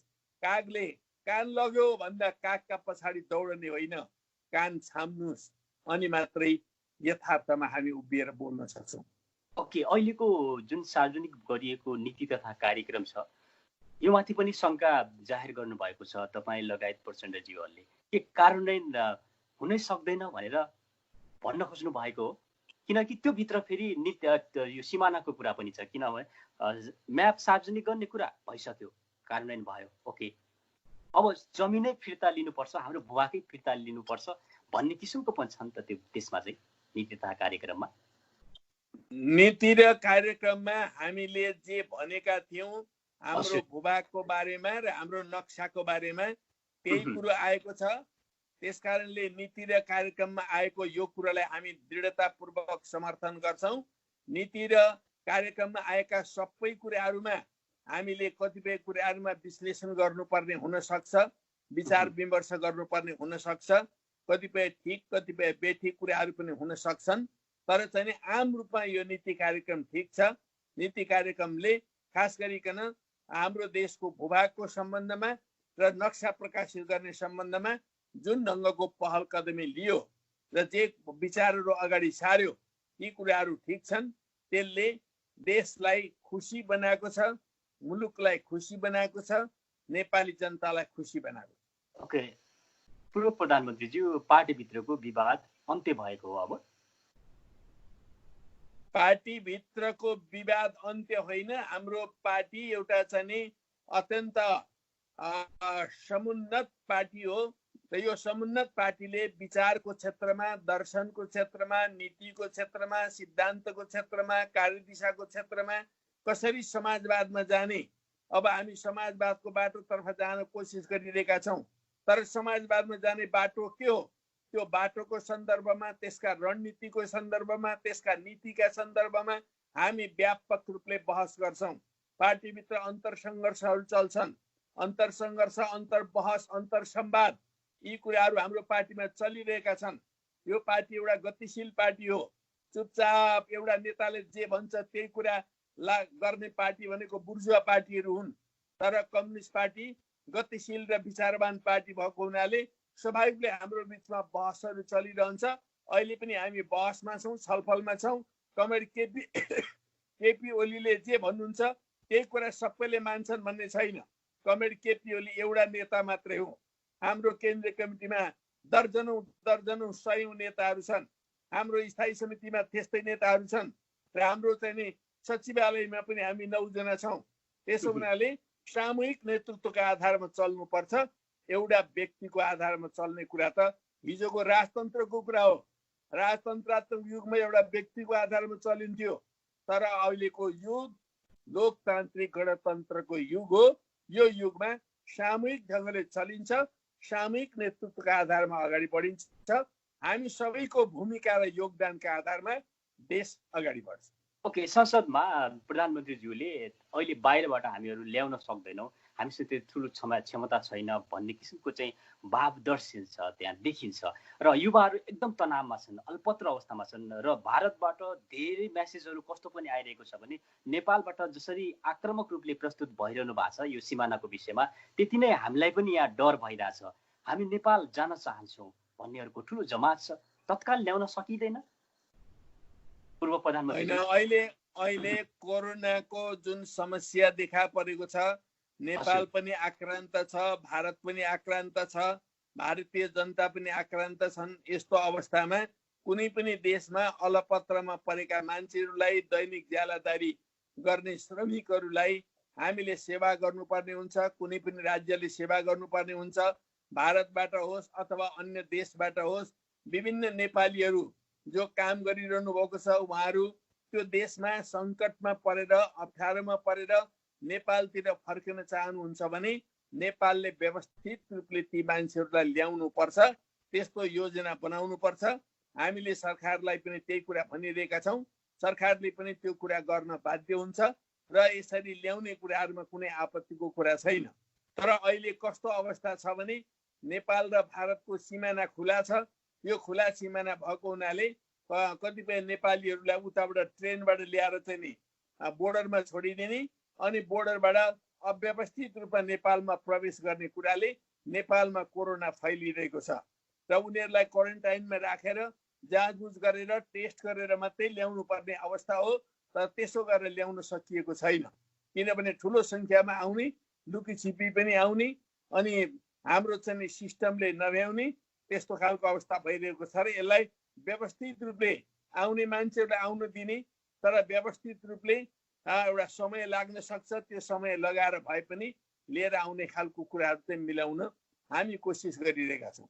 ओके, हामी अन्तिममा छौँ र लिम्पुअधुरा लिपुलेक कालापानी हाम्रो भूभाग हो पूर्व प्रधानमन्त्रीज्यू। हामीसँग दस्तावेजहरू छन्, हामी थुप्रै प्रमाणहरू छन्।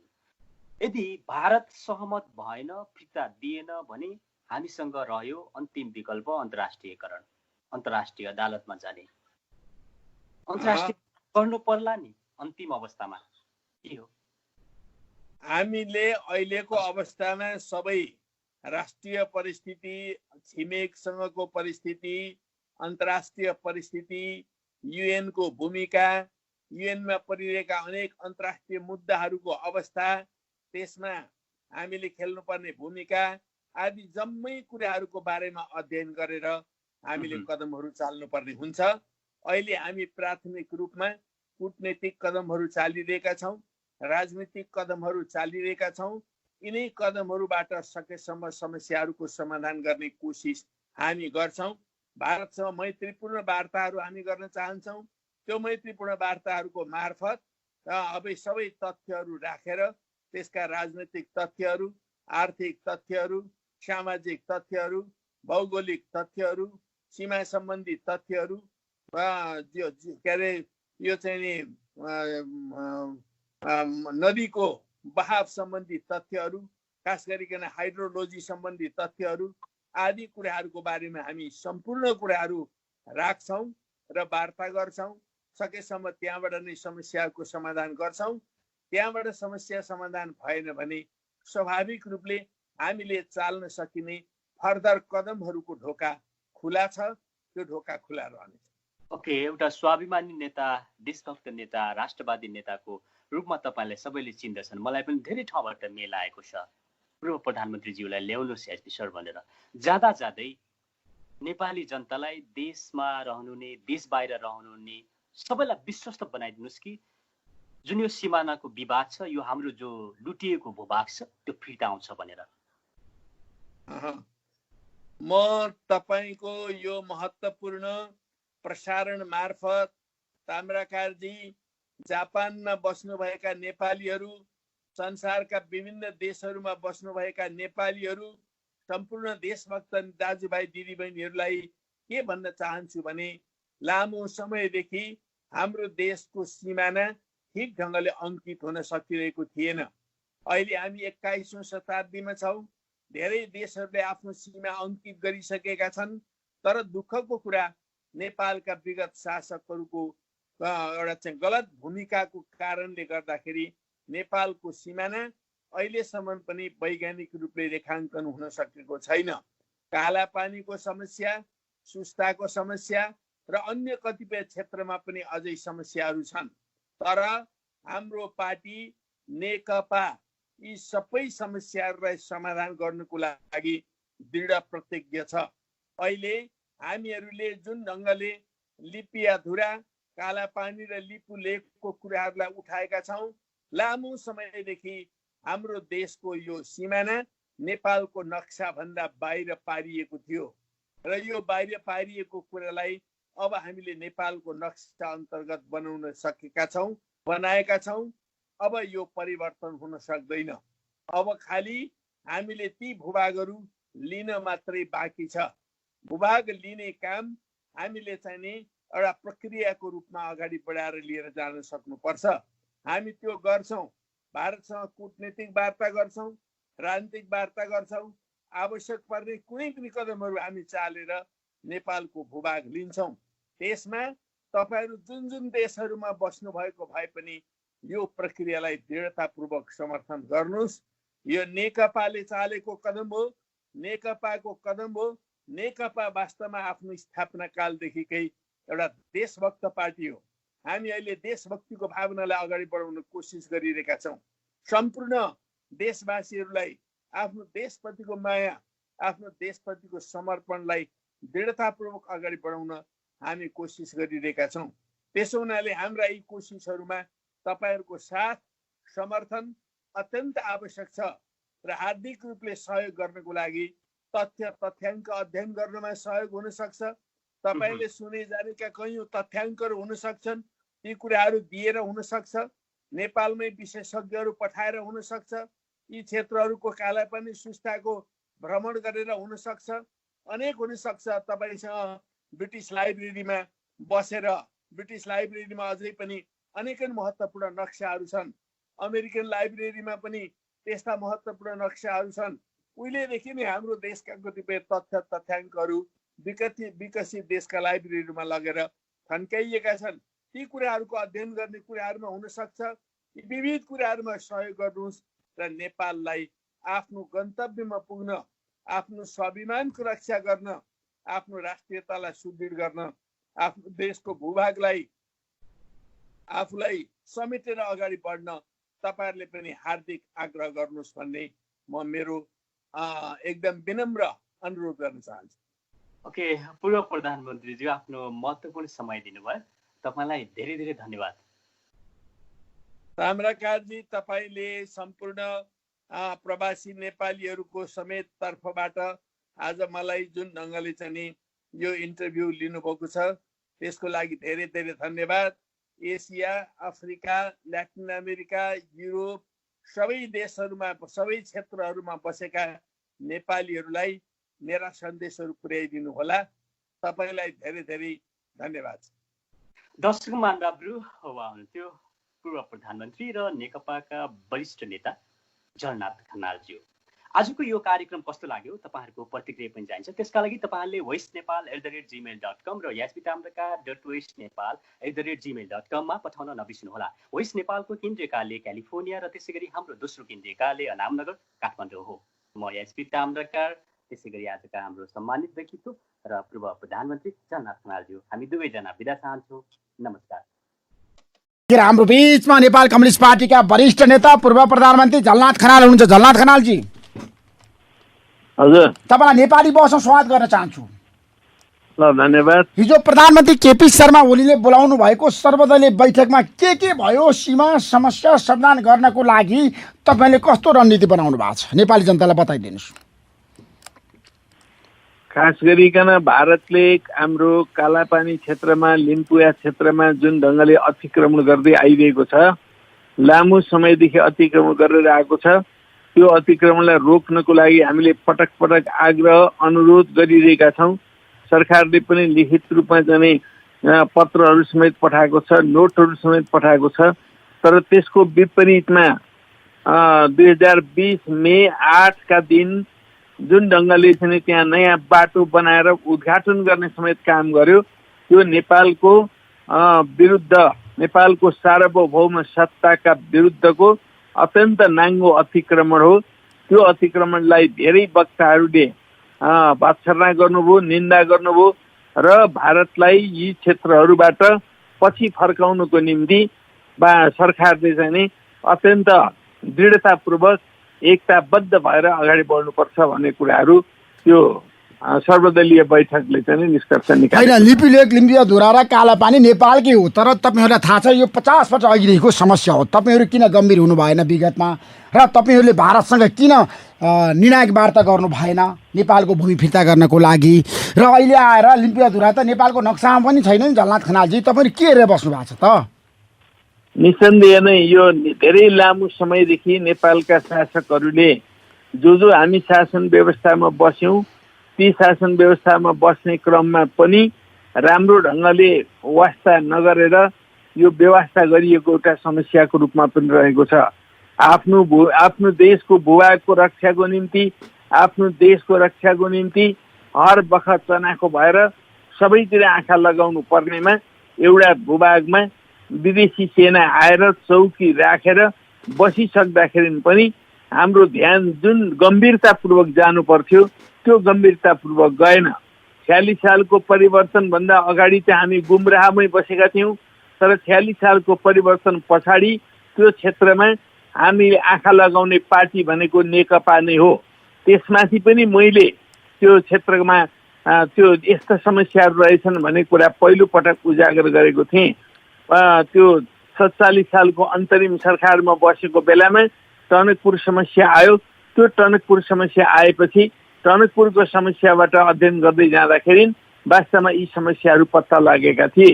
त्यसो हुनाले त्यहाँदेखि यता हामी निरन्तर सतर्क भएर अगाडि बढ्दै आएका छौँ र अहिले राष्ट्र एकताबद्ध भएको छ।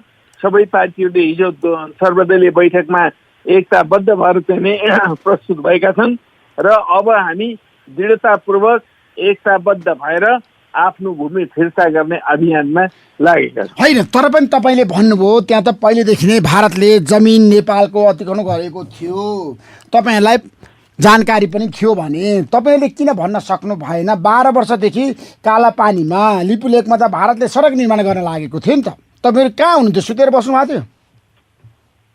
होइन होइन, यो सुरुदेखि नै यो सिङ्गो क्षेत्र लिम्पियाधुरा हाम्रो एउटा चाहिँ त्रिदेशीय बिन्दु हो, हाम्रो अन्तिम सीमा बिन्दु हो, पश्चिमोत्तर सीमा बिन्दु हो। त्यो सीमा बिन्दुभन्दा यतातिरका कुटी, याङदी, गुन्जी, गर्ब्याङ लगायतका क्षेत्रहरू गाउँहरू पहिला थिए। ती गाउँहरू अहिले उजाड बनाएर खेदिएको छ। ती गाउँहरू भएका सम्पूर्ण क्षेत्रहरू हाम्रा हुन् भन्ने कुरा हामीले धेरै अगाडिदेखि भन्दै आएका छौँ। त्यो क्षेत्रमा सरकारलाई पनि हामीले भन्दै आयौँ, तर सरकारले कुनै चौकीहरू राख्ने इत्यादिहरू कामहरू गर्न सकेन। पहिला त्यहाँ चौकी थियो तर ती कुराहरू गर्न सकिएन। त्यसो हुँदाखेरि यो धेरै अगाडिदेखि सरकारहरूलाई भन्दै पनि व्यवस्था गरेर रहेको समस्या थियो। अब अहिले नेकपाको सरकार छ, नेकपाको सरकारले गम्भीरतापूर्वक लिनुपर्छ। हामी त्यो कुरा भनेकै छौँ र अहिले बल्ल भारतले त्यस खालको अतिक्रमण गरिसकेपछि अहिले राष्ट्र एकताबद्ध भएको छ र हामी यो प्रयत्नलाई अगाडि बढाउँदैछौँ। त्यसमा मलाई एउटा कुरा बताउनुहोस् न, तपाईँले भन्नुभयो हामी अब गम्भीर रूपमा वार्ता गरेर समस्याको समाधान गर्छौँ, भारतले जमिन फिर्ता गर्नै पर्छ भन्ने तपाईँहरूको तर्क आएको छैन। हिजो प्रधानमन्त्रीले पनि त्यही भन्नुभयो, तपाईँहरूले पनि त्यतातिर आफूलाई केन्द्रित बनाइरहँदाखेरि अब 2072 साल जेठ 1 गते बेजिङमा सी जिनपिङ र भारतीय प्रधानमन्त्री नरेन्द्र मोदी मिलेर नेपालको भूमिलाई कब्जा गर्दा तपाईँहरू कहाँ हुनुहुन्थ्यो? त्यति बेला हामीले विरोधको नोट नेपालले पठाइसकेको छ। वास्तवमा लिपुलेक भनेको नेपाल हो। लिपुलेकबाट जुन पास छ चीन र भारततिर जान सक्ने, चीन र नेपालमा जान सक्ने पास हो। त्यो वास्तवमा त्यो पास अथवा त्यो बाटो धेरै अगाडिदेखि चाहिँ प्रचलनमा रहेको बाटो हो।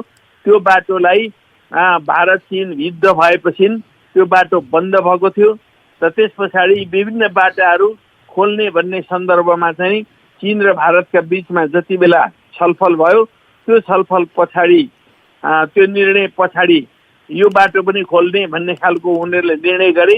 तर यो नेपालको भूभाग हो भन्ने कुरा दुवै देशले नजरअन्दाज गरे।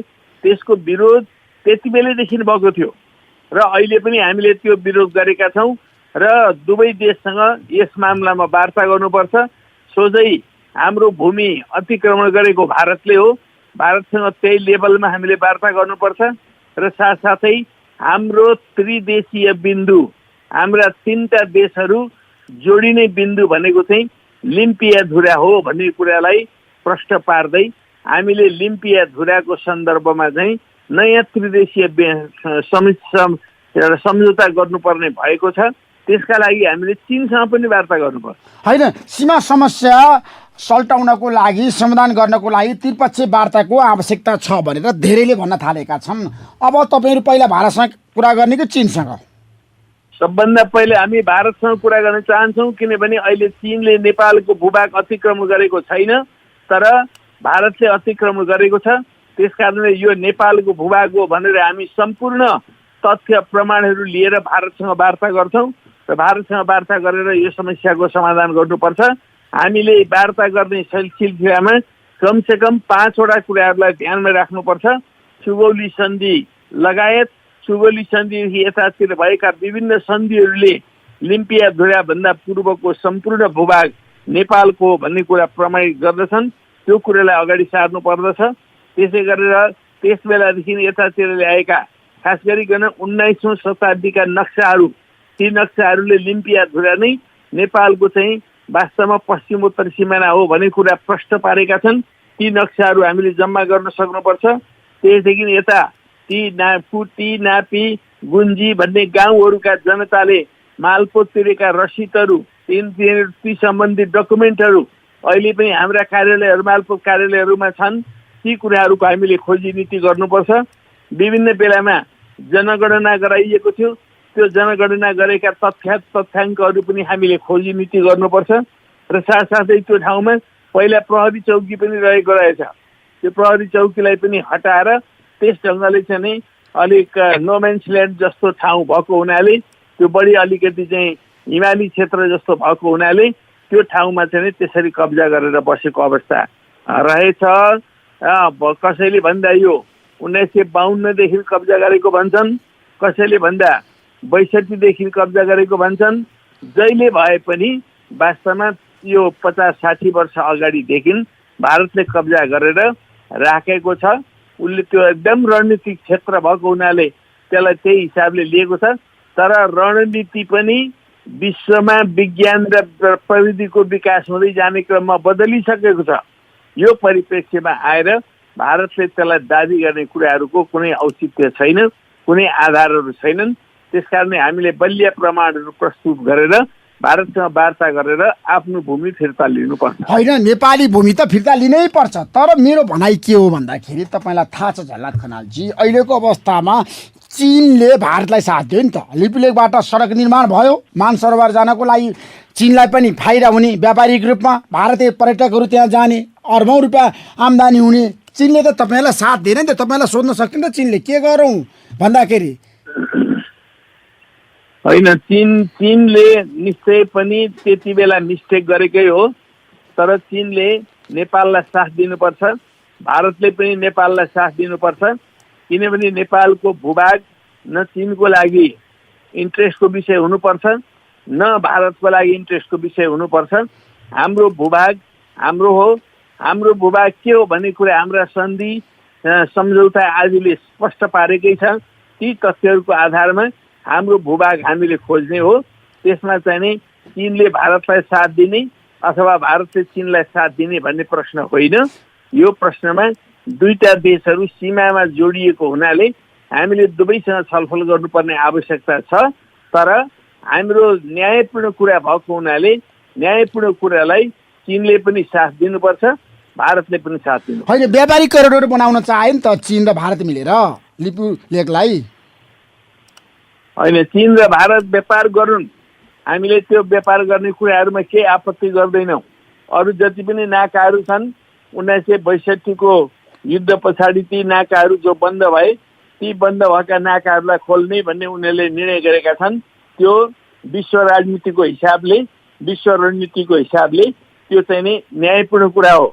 तर नेपालको नाकाबाट समेत जुन व्यापार भइरहेको थियो त्यो कुरालाई ध्यानमा राख्नु पर्थ्यो र हाम्रो लिपुलेकको चाहिँ बारेमा जुन ढङ्गले उनीहरूले निर्णय गरे त्यो बेठिक निर्णय गरेका छन्, त्यसलाई सच्याउनुपर्छ। त्यसो भए अब प्रधानमन्त्री स्पष्ट रूपमा भन्नुभएको छ हिजोको बैठकमा वार्ता गरेर आफ्नो जमिन फिर्ता लिइसकेपछि मात्रै लिम्बू र धुरा सहितको नक्सा चाहिँ जारी गर्नुपर्ने प्रधानमन्त्रीको भनाइ त्यही हो हिजो। होइन, नक्सा जति बेला पनि जारी गर्न सकिन्छ। नक्सा जारी गर्नको लागि नक्सा जारी गरेर मात्र पुग्दैन। हाम्रा संविधानहरूमा, हाम्रा ऐन कानुनहरूमा हाम्रो प्रतीक चिन्हमा समेत परिवर्तन गर्नुपर्ने हुन्छ। नेपालको नक्सा राखेका कतिपय प्रतीक चिन्हहरू छन्। त्यो प्रतीक चिन्हमा त्यो दार्चुलामाथि चुच्चो परेको भूभाग हाम्रो उसमा छैन। यो बिचमा जुन खालका नक्साहरू प्रकाशित भए ती नक्साहरू आफैमा गलत नक्साहरू छन्, त्रुटिपूर्ण नक्साहरू छन्। त्यसो हुनाले ती नक्साहरू सच्याइएको नक्सा हामीले प्रकाशित गर्नलाई हामीलाई कुनै आपत्तिको कुरा छैन। त्यो प्रकाशित गर्नुपर्छ र साथसाथै ऐनमा अथवा संविधानमा संशोधन गरेर हाम्रो भूभाग यति हो भन्ने कुरा पनि राख्नुपर्ने हुन्छ। र प्रत्येक चिन्हमा पनि परिवर्तन गर्नुपर्ने हुन्छ। तर अब सीमामा काँडे तार लगाउनु पर्छ भनेर धेरैको प्रस्ताव छ। तपाईहरू सरकारमा हुनुहुन्छ, शक्तिशाली प्रधानमन्त्री हुनुहुन्छ केपी शर्मा ओली, अब तपाईहरूले छ नि नेपाल भारत सीमामा चाहिँ काँडे तार लगाउन सक्नुहुन्छ? अब नेपाल भारत सिमाना जुन ढङ्गले खुला सिमाना छ, त्यो खुला सिमानाका प्लस पनि छन्, माइनस पनि छन्। त्यसो हुनाले हामीले समग्र अनुभवलाई ध्यानमा राखेर सिमानालाई नियमन गर्ने कामहरू गर्नुपर्छ। अब काँडे तारै लगाउने कि नलाउने त्यो कुरा हामीले सोच्ने कुरा हो, छलफल गर्ने कुरा हो। तर चाहिँ नि बोर्डर नियमित गर्नुपर्छ, नियमन गर्नुपर्छ भन्ने कुरामा चाहिँ कुनै विवाद छैन।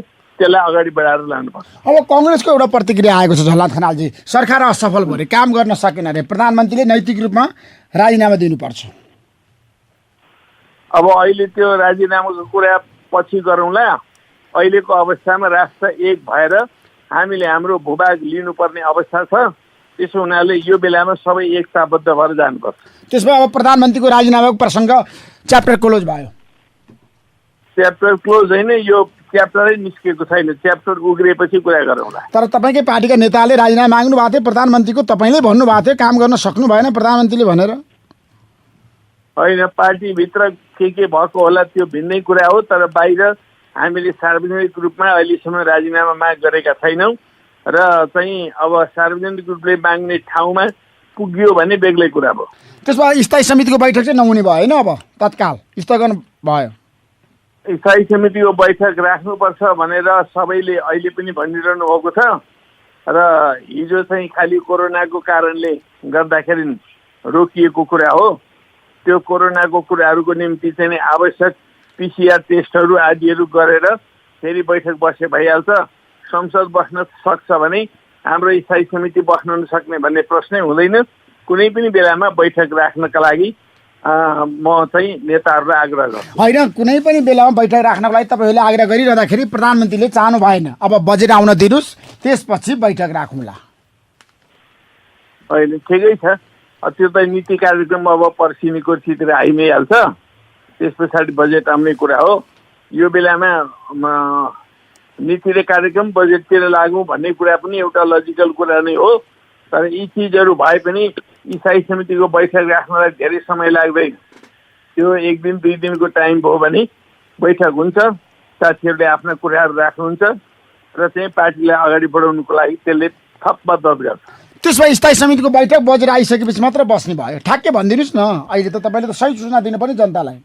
मेरो विचारमा त तुरुन्त बस्नुपर्छ। कुनै पनि बेलामा समय हुने बित्तिकै स्थायी समितिको बैठक बस्नुपर्छ। त्यसलाई लम्ब्याउने कुराको केही औचित्य छैन। हिजो प्रधानमन्त्री लम्ब्याउनु भएको कि समय र परिस्थितिले गर्दाखेरि बस्न नसकेको?